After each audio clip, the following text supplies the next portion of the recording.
Et d'autant plus vrai que les Chromebook gaming ont une spécificité, c'est qu'ils ont des écrans 120 images par seconde, Ouais. 144 images par seconde. Ça, c'est quelque chose qui a souvent été assez peu clair. Moi, ça fait 30 ans que je suis dans le parti graphique et les gens ne comprenaient pas ah, mon écran, il est à 60 Hz. Qu'est-ce que ça veut dire? Ça veut dire que ton écran, il est capable d'afficher 60 images par seconde.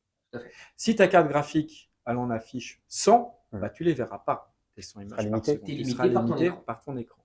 Donc, quand on commence à vouloir jouer à des jeux compétitifs, parce que je rappelle une chose essentielle, c'est qu'un jeu compétitif, par exemple, bah, la fluidité, c'est ce qui vous permet de gagner. Exactement. Si tu joues à 60 Hz, à 60 images par seconde versus quelqu'un qui joue à 120 images par seconde, tu es sûr de perdre. Bah, tu pars avec un inconvénient. Hein. Tu pars, mais tu es sûr de perdre. C'est même pas que tu pars avec un inconvénient, c'est comme si tu cours un 100 mètres avec des sabots. Donc voilà, J'avoue, c'est pas gagné d'avance. c'est pas gagné. Enfin, voilà, c'est sûr. On a fait plein d'études sur le sujet. La fréquence de rafraîchissement, c'est pour ça que même sur PC aujourd'hui, les meilleurs, on a commencé à sortir des dalles à 540 Hz, donc 540 images par seconde, puisque plus c'est fluide, plus c'est réactif en fait. Et du coup, le fait d'avoir sur des Chromebook gaming un écran à 120 images par seconde, voire 144 pour certains, bah, effectivement, ce sont clairement des machines qui sont destinées aux jeux vidéo. Et comme la puissance dans le Chromebook gaming n'est pas évidemment suffisante pour afficher 120 images par seconde, c'est évidemment fait pour des services de cloud gaming comme GeForce Now. Ça permet à tout le monde de jouer en fait.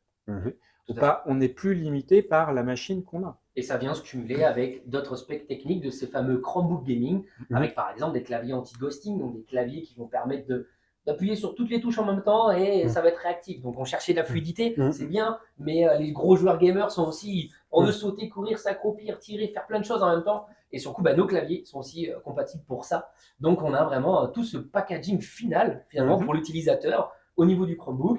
Et tout ce côté puissance, c'est lié encore une fois au service NVIDIA GeForce Now.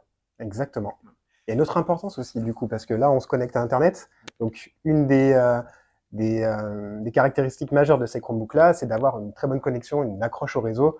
Et donc généralement, ils sont équipés de cartes réseau dernière génération, de Wi-Fi 6, Wi-Fi 6E pour la dernière génération, qui va importer pour justement aller chercher cette accroche réseau et avoir la meilleure bande passante possible pour pouvoir accéder à GeForce Now.